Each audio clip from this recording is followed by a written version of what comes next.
Boa noite, igreja. Estou muito contente, de estar aqui. Contente e triste ao mesmo tempo, porque amanhã nós já retornamos a Florianópolis, infelizmente.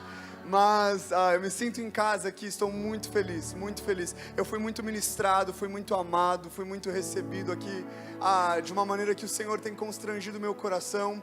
E sabe, queridos, eu acredito que eu já vou passar para a palavra. Deus já trouxe algumas coisas no meu coração também. Mas antes disso eu estava sentindo algo no meu coração, e o pastor Kamal é um homem de Deus, usado por Deus, e ele trouxe isso como direção para nós nessa noite. Mas antes de nós entrarmos na palavra, eu acredito que existem algumas coisas que ainda nos céus espirituais precisam ser rompidas nessa noite. E sabe, queridos, às vezes a gente vem para a casa de Deus, e ao invés da gente buscar Deus, nós viemos a este lugar esperando através de um formato, esperando através de um certo estereótipo, de um certo tipo de pessoas, de um certo tipo de música, que a gente sinta algo diferente. E ao invés de olhar para o Senhor, nós olhamos para as pessoas. E quando nós tiramos os nossos olhos de Jesus, assim como Pedro, quando ele está caminhando sobre as águas, quando você tira os seus olhos de Jesus, querido, quando a igreja tira os olhos do noivo, é uma igreja que afunda. Quando a igreja tira os olhos do noivo, assim como a mulher de Ló, e ela olha para trás, para o passado que ficou lá atrás, ela fica paralisada. Mas nós não seremos essa igreja, queridos. Não interessa quantos anos você tem, não interessa de onde você vem, se hoje é a sua primeira vez, segunda vez, ou se você cresceu na igreja, nós vamos romper algo nessa noite como igreja neste lugar. Eu queria te convidar a ficar em pé por mais um momento. Abre as suas mãos no seu lugar. Começa a convidar a presença do Espírito Santo. Se você quiser vir à frente, se você quiser se ajoelhar, mas não se contenha, não deixe que a presença de Deus passe. O Espírito Santo já está neste lugar, Ele está movendo, Ele está batendo a porta. Abra o seu coração. Senhor Jesus, vem. Eu oro em nome do Senhor Jesus Cristo, que qualquer espírito maligno saia deste lugar, que qualquer opressão saia deste lugar, qualquer espírito tentando trazer confusão saia deste lugar. Nós não seremos uma igreja que dorme, nós não seremos uma igreja de ossos secos, nós não seremos uma igreja movida por conferências, mas nós seremos a igreja apaixonada, a igreja que louva, que honra o Senhor Jesus Cristo, em nome de Jesus, Senhor.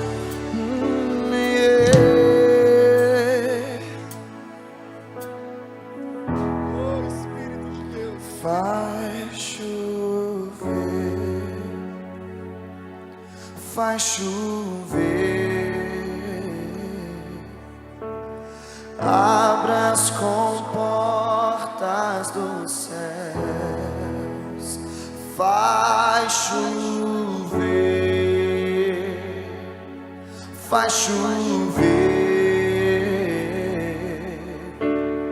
abra as comportas dos céus, faz chover,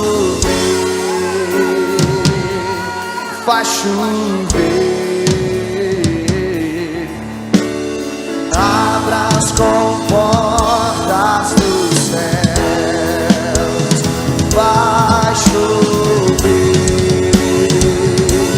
faz chover, abra as comportas dos céus. Se pedimos,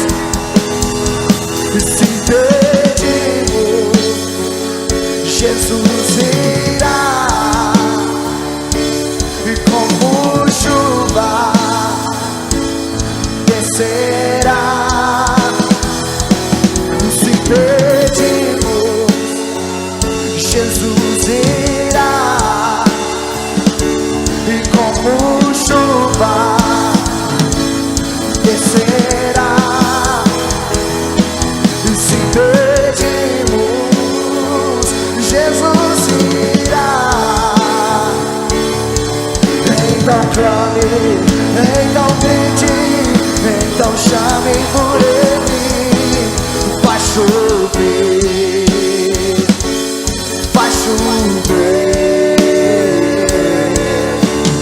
abra as comportas dos céus e faz chover,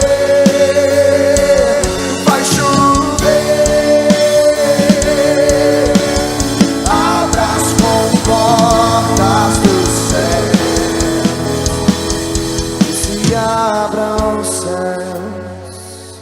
o teu reino vem. Nossa fé está no nosso Deus, que se abre. Cante isso. E o teu reino vem.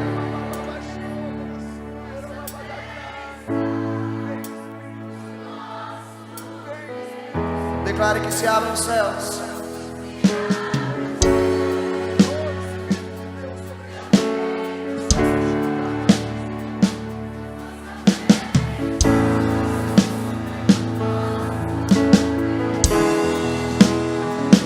Que se abram os céus, se o teu reino vem. Nossa fé está no nosso Deus. Que o céu fechado se abra. Que o céu fechado se abram. Que teu reino venha mover. A nossa fé e esperança estão em Deus, grande Deus. Que os céus fechados se abram, que teu reino venha mover. É a nossa fé e esperança estão em Deus, grande Deus. Que os céus fechados se abram, que teu reino venha mover. É a nossa fé e esperança estão em Deus, grande Deus.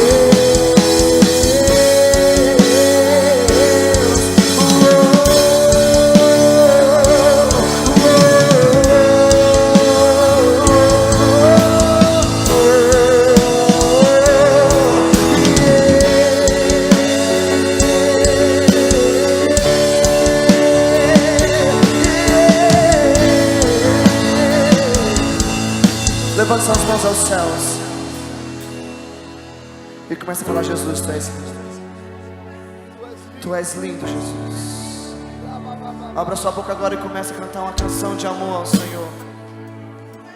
Rompa os céus com a tua adoração. Rompa os céus com a tua adoração. Porque o Senhor já abriu os céus neste lugar. O Senhor já abriu os céus neste lugar.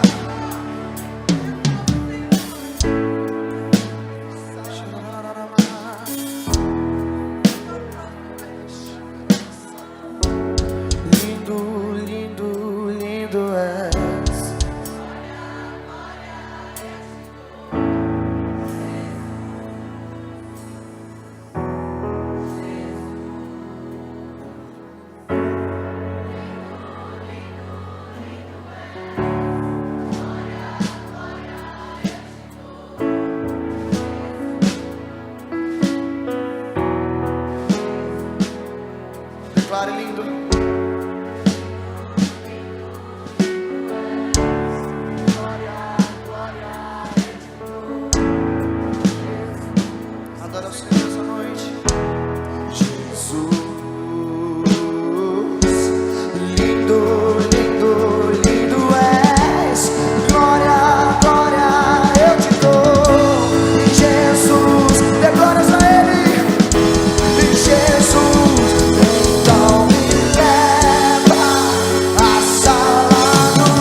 Espírito Santo, nós declaramos que se as trevas gritarem, nós gritaremos mais alto.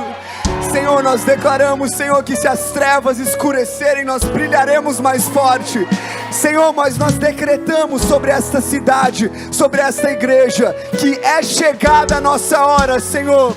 Pai, que nós não deixaremos passar a Tua presença, mas que nós nos levantamos como um povo, Senhor, que entende o propósito e que vive todas as coisas, todos os dias, conforme o Senhor designou para nós. Senhor, todo esse barulho não é para mexer com as nossas emoções, Pai, mas isso é a nossa expressão mais genuína e mais pura, Senhor. Pai, que estes louvores subam ao Teu altar, Pai, assim como diz em Apocalipse 8, que, Senhor, eles possam voltar, as orações voltem para a terra como trovões, Senhor, causando revolução neste lugar. Pai, que essa igreja possa emitir na terra o som que está sendo emitido no céu, que eles ouçam o som do céu e reproduzam na terra, Senhor. Pai, nós declaramos que existe um romper, independente do que nós vemos com os nossos olhos naturais, Senhor. Nós fechamos os olhos naturais e, assim como Abacuque diz, nós vivemos pela fé, enxergamos além dos olhos naturais e declaramos, Senhor, um som profético saindo desta casa. Nós abrimos o nosso coração para receber da Tua palavra, em nome de Jesus. Amém, querido? No mesmo Espírito, você pode ir voltando para o seu lugar. Você pode continuar. O Espírito Santo está falando. A presença de Deus é real, ela é nítida neste lugar. Eu sei que talvez nós saímos um pouco do protocolo, mas o Espírito Santo não gosta muito de protocolos, eu acredito. Mas Ele é real, Ele está ministrando, Ele está falando. Antes de eu entrar na palavra, eu sinto uma palavra profética para essa igreja, pastores. Hoje de manhã o Senhor trazia ao meu coração, e eu via vocês descalços. E o Senhor falava que era tempo de tirar as sandálias. E eu comecei a orar e meditar nessa tarde, hoje durante o dia, sobre isso, e falando: Senhor, o que o Senhor está querendo dizer com as sandálias? E Deus falou: não existe nada de errado com as sandálias que estavam nos seus pés, mas chegou o momento de tirá-las. E existe um novo lugar no Espírito que o Senhor está levando vocês, que as sandálias antigas não servem mais. E Deus vai começar a trazer mudanças drásticas, mudanças nítidas. Deus vai começar a trazer uma revolução. Deus vai começar a trazer um entendimento, uma compreensão. O Senhor Jesus vai começar. E eu via muitas pessoas com pés descalços, e Deus falando: para esse novo tempo, para esse novo nível, para essa nova estação que o Senhor está conduzindo vocês, os pés precisam estar descalços. Não porque as sandálias são erradas, mas porque elas não fazem mais parte da estação que o Senhor está levando vocês. E eu creio que Deus vai trazer a revelação a vocês dessa palavra conforme o tempo for passando, mas eu sinto que Deus vai começar a mudar muita coisa. E não me entendam errado, não estava errado o que aconteceu até agora, mas Deus está trazendo algo novo, algo diferente, para uma nova estação. E não se assustem, não tenham medo de serem ousados. Eu sei que vocês não têm, mas eu quero mais uma vez encorajar vocês, porque Deus vai dar uma visão peculiar, Deus vai dar estratégias peculiares, e é um tempo brilhante da parte de Deus. Vai ser lindo o que vai acontecer neste lugar. Quantos querem estar descalços para estarem prontos? Amém? Muitas vezes nós precisamos tirar nossas sandálias para entrar na presença de Deus, né? A gente se acostuma a caminhar e elas se tornam tão confortáveis, mas Deus diz às vezes: tira um pouquinho, que eu tenho que te mostrar como que é sentir o chão, como é sentir aquilo que eu tenho para fazer. Amém, queridos? Se eu não fizer isso, meus pais vão ficar chateados comigo, então eu trago um abraço dos meus pais para toda a igreja, o pastor Paulo e a pastora Velma de Florianópolis. A nossa igreja ama muito vocês. Vamos receber os seus pastores daqui a algumas semanas lá na nossa igreja. Estamos muito contentes, mas eu creio muito na família, acredito muito que nós somos família, acredito que nós somos um, que Deus nos conectou para a eternidade, e eu queria agradecer do fundo do meu coração. Eu não quero que isso pareça um clichê, Eu não gosto de ficar falando o que outras pessoas falam. Do fundo do meu coração, muito obrigado por marcarem a minha vida. Obrigado por marcarem o meu ministério. Obrigado por acreditarem em mim e por depositarem tantas coisas tão profundas no meu espírito. Para sempre eu sou grato ao Senhor pela vida de cada um de vocês. Muito obrigado. Mas vamos à palavra então, Marcos capítulo 4, se você puder abrir comigo. Marcos capítulo 4, eu prometo que eu não vou ser muito longo na palavra. Marcos capítulo 4, versículo 35, o Senhor trouxe uma revelação para mim completamente diferente do que eu sempre ouvia essa passagem. Diz assim: e naquele dia, sendo já tarde, Jesus disse: passemos para o outro lado. E eles, deixando a multidão, o levaram consigo. E de repente, levantou-se grande temporal de vento, e subiam as ondas por cima do barco, de maneira que já o enchia. E ele estava na polpa, dormindo sobre uma almofada. E despertando, disseram a ele: Mestre, não se te dá que pereçamos? E ele, despertando, repreendeu o vento e disse ao mar: Cale-te e aquieta-te. E o vento se aquietou, e houve grande bonança. E disse-lhes: por que sois tão tímidos? Ainda não tendes fé? E sentiram um grande temor, e diziam uns aos outros: mas quem é este, que até o vento e o mar lhe obedecem? Até aí, queridos. Amém, eu não sei se você já leu essa passagem, provavelmente você já escutou algum pastor pregar, e eu não quero invalidar nenhuma revelação sobre ela, mas eu quero trazer para vocês o que Deus revelou a mim sobre essa passagem. Eu sempre entendi que quando eu lia isso eu falava: amém, Senhor, eu estou passando por uma tempestade, eu posso orar, e Deus é aquele que aquieta a tempestade. Mas Deus me disse: Felipe, quem disse que a minha vontade era aquietar a tempestade naquele momento? E eu parei para analisar, e a primeira coisa que Jesus faz com os discípulos, e Ele está fazendo, queridos, isso é nítido, isso é claro nessa igreja. Jesus está olhando para cada um de vocês, para aqueles que querem permanecer, e Ele está dizendo: vamos para o outro lado. Vocês conhecem essa terra, vocês estão acostumados com algo, mas entrem em um barco, entrem em uma aventura. Vocês estão sendo convidados por Jesus a entrarem num barco, que depois que vocês entrarem nesse barco, eu garanto para vocês que uma revolução espiritual vai começar completamente na sua vida, na sua família, nessa casa e nessa cidade, para a glória de Deus. E os discípulos são convidados com uma promessa: vamos para o outro lado. Jesus falou: nós passaremos para o outro lado. Jesus não falou: eu vou tentar levar vocês para o outro lado. Jesus disse: nós vamos passar para o outro lado. E os discípulos entram no barco. E aí eu acho incrível, porque imagina todos aqueles discípulos no barco, Jesus. E a Bíblia diz que Jesus, ele vai para a popa do barco. E eu não entendia muito de navegação, então eu fui pesquisar um pouquinho, e eu falei: tá, o que é a popa? E eu descobri uma coisa muito interessante sobre a popa. A popa é o lugar do controle do barco.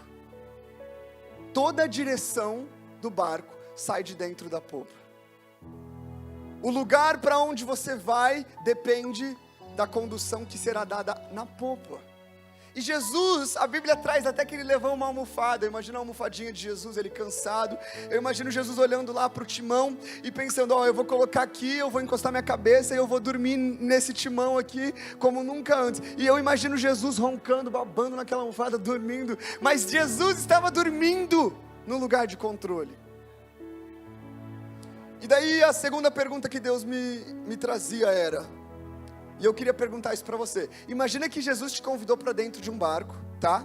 Você foi convidado para entrar dentro de um barco com Jesus. Tem vários cômodos nesse barco. Para onde você iria? Quem aqui iria para o mesmo lugar de Jesus? Então por que você não está lá ainda? Jesus está descansando no lugar do controle. Por que você está fora da popa, olhando a tempestade, com medo? Por que você está fora do lugar do controle com Jesus? Olhando, preocupado, tentando entender como as coisas vão acontecer. Queridos, quando Jesus nos convida para o barco chamado cristianismo, fé cristã, Ele não nos promete o controle. Ele nos promete: passaremos para o outro lado. E Jesus então está dormindo na popa do barco, mas os discípulos estão fora. Já começa errado, porque querido, quando você se retira da presença de Deus, você pode estar onde Jesus quer que você esteja. Jesus convidou eles para estarem no barco. Eles estavam onde Jesus queria que eles estivessem, mas eles não estavam na presença de Deus. Sabia que você pode estar aqui dentro e pode estar fora da presença de Deus? E os discípulos, eles se retiram, eles escolhem se retirar da presença de Jesus. E eles vão para fora.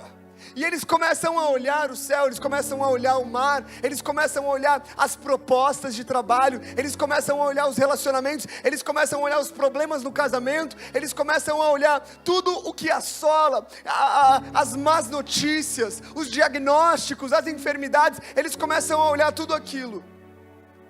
E pior do que sair da presença de Deus, é quando você está fora da presença de Deus, e você se une com outras pessoas, em medo. E os discípulos fora da presença de Deus, eles começam, queridos, a ficar com medo.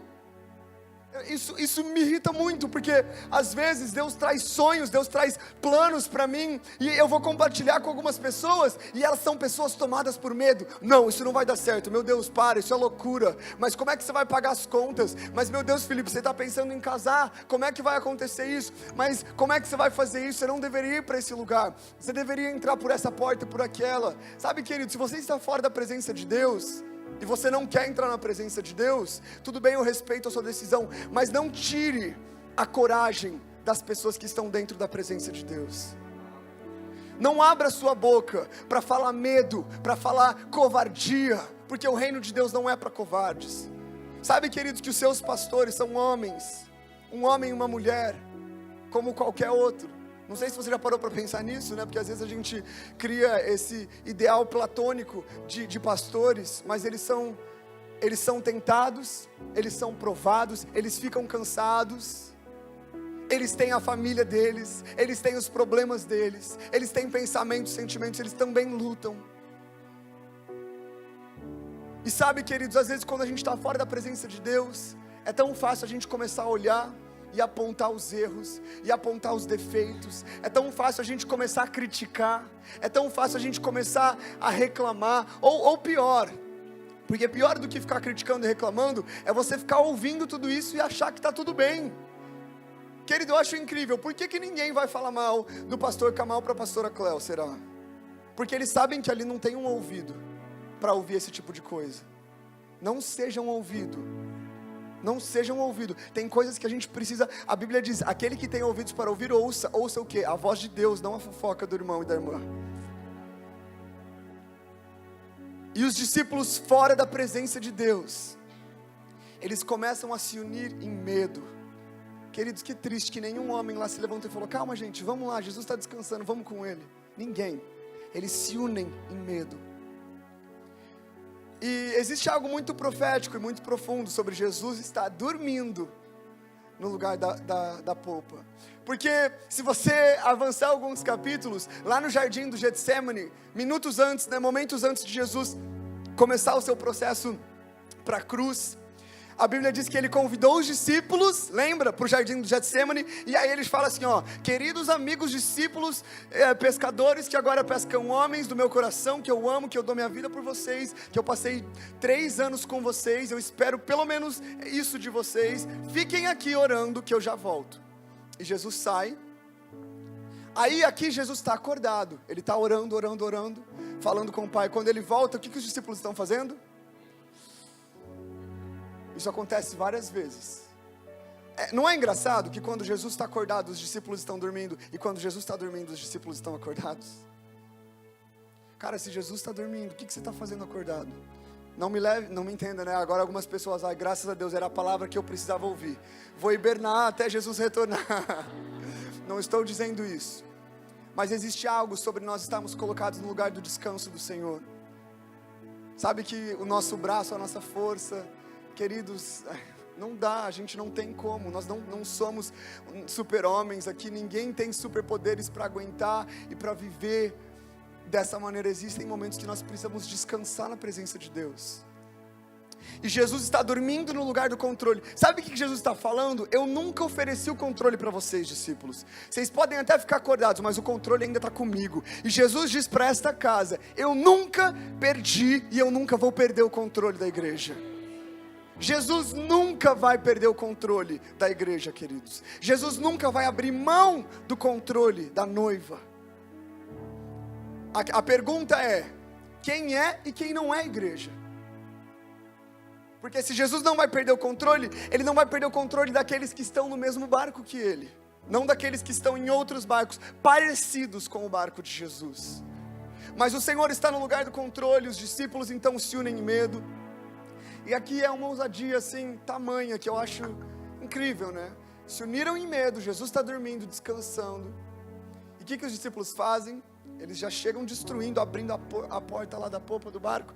E daí eles chacoalham Jesus e falam: pelo amor de Deus, Jesus, pelo amor do seu Pai, Jesus, será que você não está percebendo? Jesus, eu vou morrer. Jesus, pelo amor de Deus, responde aqui, eu estou esperando há 30 anos, o meu marido não chega, né? Meu namorado, minha namorada. Jesus, acorda, por favor.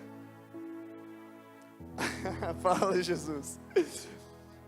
E sabe, queridos, às vezes a gente interrompe um processo de Deus na nossa vida, e isso não é bênção. Claro que a tempestade que estava acontecendo fora do barco é assustadora, você concorda comigo? Mas eu queria te dizer uma coisa, que tempestades são inevitáveis. Você não pode evitar tempestades. Alguém aqui consegue evitar uma tempestade na sua vida? Alguém conseguiu já evitar? Sei lá, prevenir. Você sabia que ia acontecer um acidente de carro, daí você, sei lá, nunca se acidentou. Ou você sabia que o seu filho ia ficar doente, daí você nunca permitiu que ele ficasse doente. Ninguém consegue evitar a tempestade. E eu fui estudar sobre a tempestade. E existe um versículo na palavra de Deus, Naum, capítulo 1, versículo 3. Sabe o que Deus diz? Olha as palavras de Deus em Naum 1. Naum, que é um livro que, né, muita gente aqui nem sabe que estava na Bíblia. Mas Naum 1, 3 diz assim: o meu caminho, e esse caminho é com C maiúsculo, o meu caminho está no vendaval e na tempestade. Quem é o caminho, a verdade e a vida? Quem está na tempestade? Por que nós tentamos evitar a revelação que Jesus está tentando nos trazer? A gente não quer a tempestade, a gente não quer aquilo, mas na verdade o caminho de Deus está na tempestade, querido. E quão profundo é se nós conseguíssemos, como igreja, como cristãos, olhar para uma tempestade e ao invés de estarmos desencorajados, ao invés de estarmos desanimados, encontrar Jesus na tempestade, porque Naum diz que o caminho de Deus está na tempestade e Jesus é o caminho. Jesus está na tempestade, queridos. Jesus está, é Ele quem está nessa tempestade, é Ele quem está na tempestade na sua vida. Eu sei que não parece, eu sei que parece algo que quer te destruir agora, eu sei que é algo que parece que vai acabar com a sua vida, mas eu estou aqui para te dizer: Jesus está na tempestade. E uma tempestade, ela só acontece quando existem dois tipos de movimentos: movimentos ascendentes e movimentos descendentes. Algo precisa subir para que algo desça. Olha que profético. Sabia que às vezes a gente está orando, Deus, mostra a tua glória, vem, que se rasguem os céus, e está subindo, e chegou, e daí Deus falou: ok, eu vou trazer a tempestade, vou me revelar a eles. Só que daí quando a tempestade vem, a gente pensa que não é Deus, que é Satanás.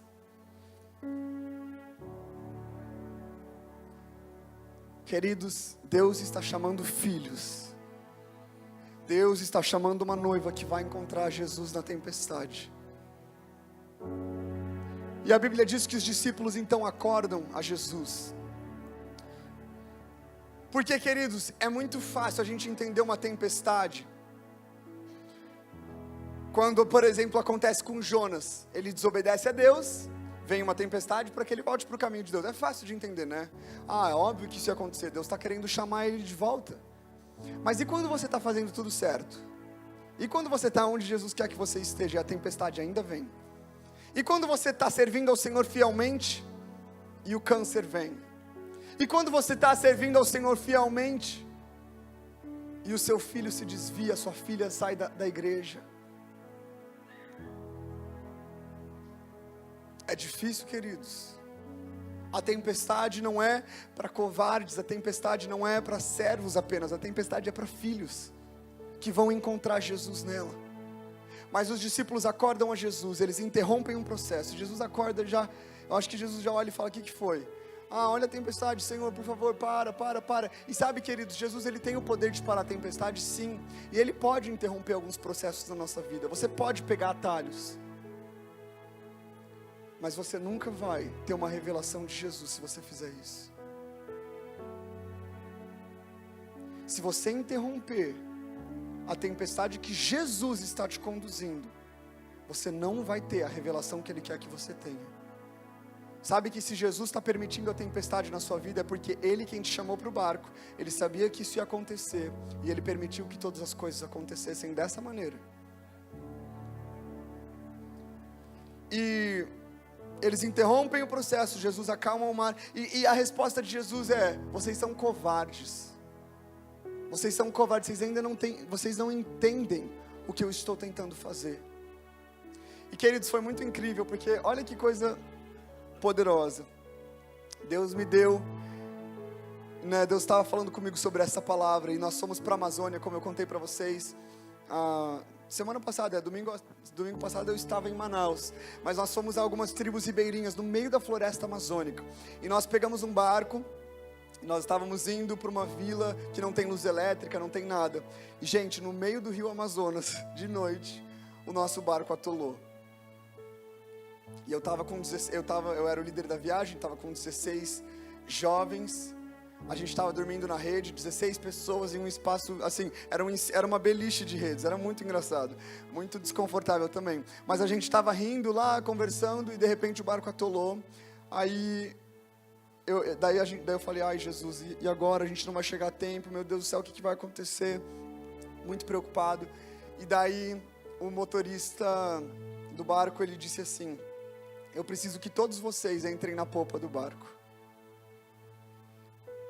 E quando ele falou isso para mim, gente, graças a Deus, Deus já tinha falado isso comigo, foi tão forte a palavra de Deus, e nós todos levantamos então das redes, e nós fomos no lugar da popa, e a gente começou a rir, porque eu tinha compartilhado essa palavra com eles, e todo mundo começou a rir. A gente falou: gente, não é possível que isso está acontecendo, alguém pregou para o motorista, né, porque não existe outra explicação.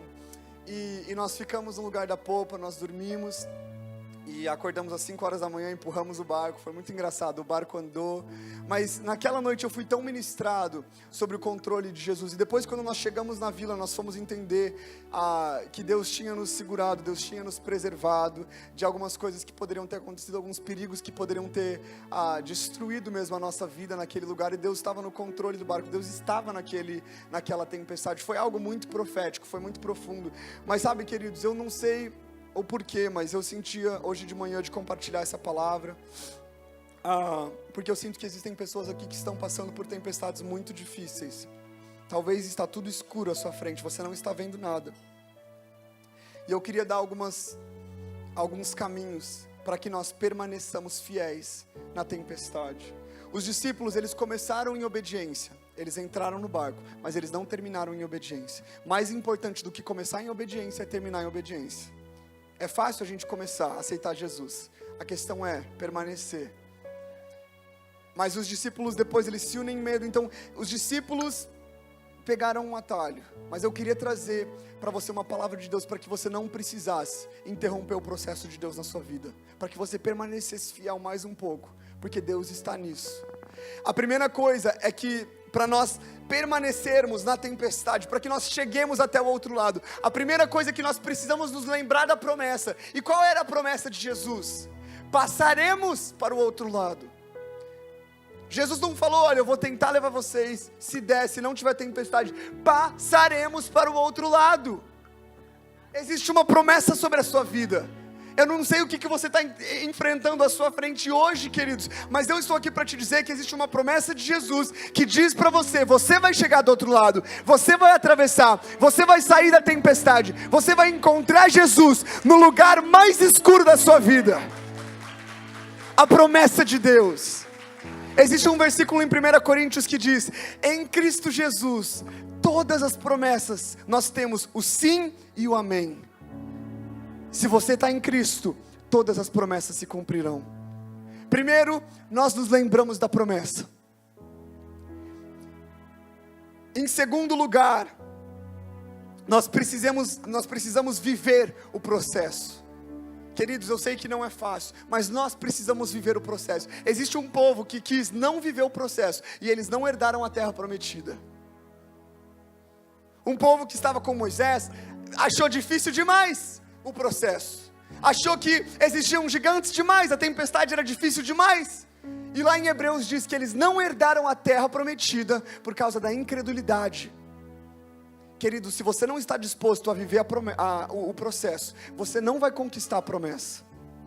Existe um processo que você precisa permanecer na presença de Deus, permanecer no seu quarto, no jejum, na oração, permanecer quando você não enxerga com seus olhos naturais, enxergue com seus olhos espirituais. E por último, nós precisamos descansar em Deus. Nós nos lembramos da promessa, e em Cristo nós temos o sim e o amém.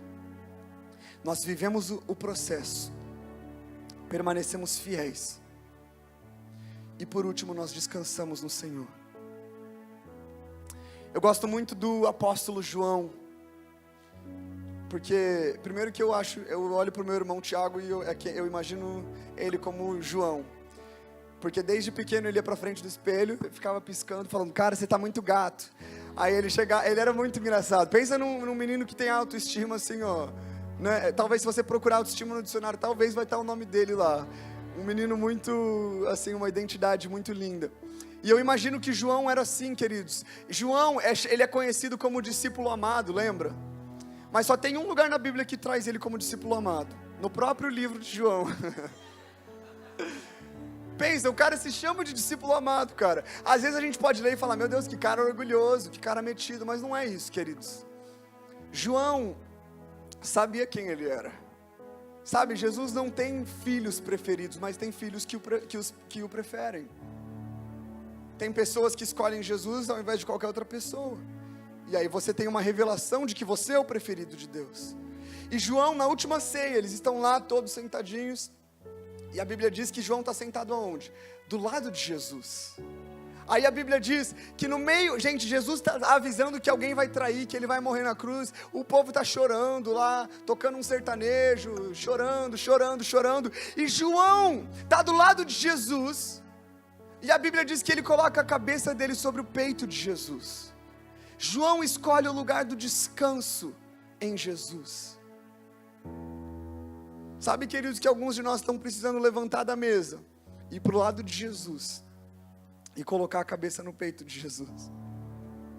Eu vejo que tem muitas mulheres aqui nesse lugar, que você está precisando do colo de um pai. Existem muitos homens, eu sei que é difícil para você admitir isso, mas você está precisando do colo do pai, lugar do descanso. Nos lembramos da promessa, vivemos o processo e descansamos no Senhor, entendendo que é Ele quem faz a obra.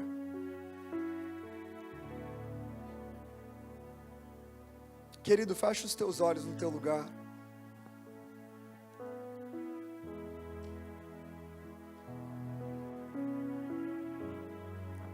Eu não sei qual é a tempestade,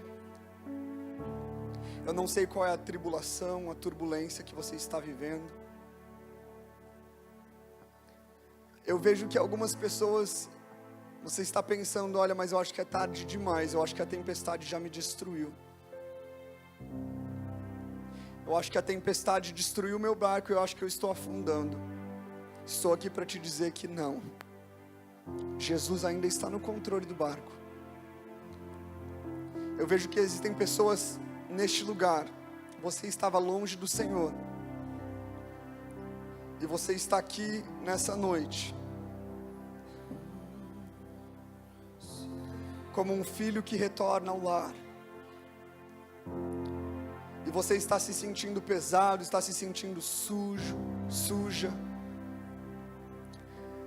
Está se sentindo fora do barco.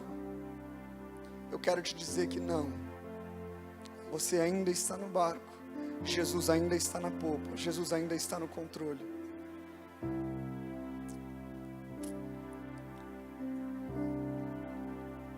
Jesus nunca perdeu o controle da sua vida. Mas Felipe, eu fiz coisas horríveis. Jesus nunca perdeu o controle da sua vida, porque Ele te ama demais para abrir mão, e Ele te traz de volta. Eu vejo outras pessoas que perderam a esperança. Parece que você não consegue enxergar a esperança, você não consegue enxergar como as coisas serão transformadas. Estou aqui para te dizer, Jesus ainda está no controle.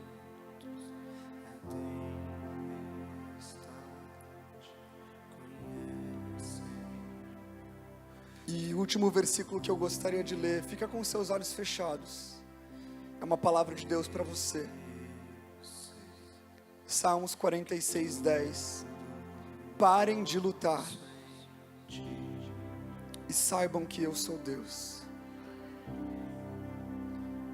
O Senhor está dizendo para todos aqui nessa noite: pare de lutar, pare de tentar entender, pare de tentar justificar, pare de se sentir indigno, indigna, pare de se sentir desesperançoso, pare de lutar e saiba que eu sou Deus, e eu serei exaltado entre as nações.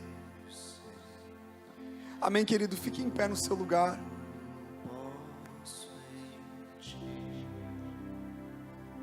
A presença de Deus está nesse lugar. Não vamos perder a presença, não se distraia.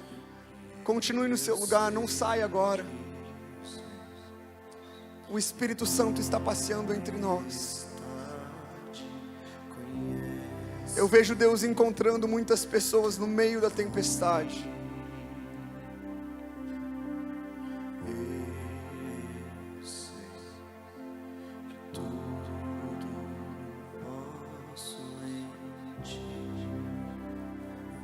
Eu sinto, antes de nós orarmos, antes de nós fazermos um tempo de apelo, eu sinto que, eu não quero constranger ninguém, mas eu sinto que existem pessoas aqui que precisam rededicar a sua vida a Jesus.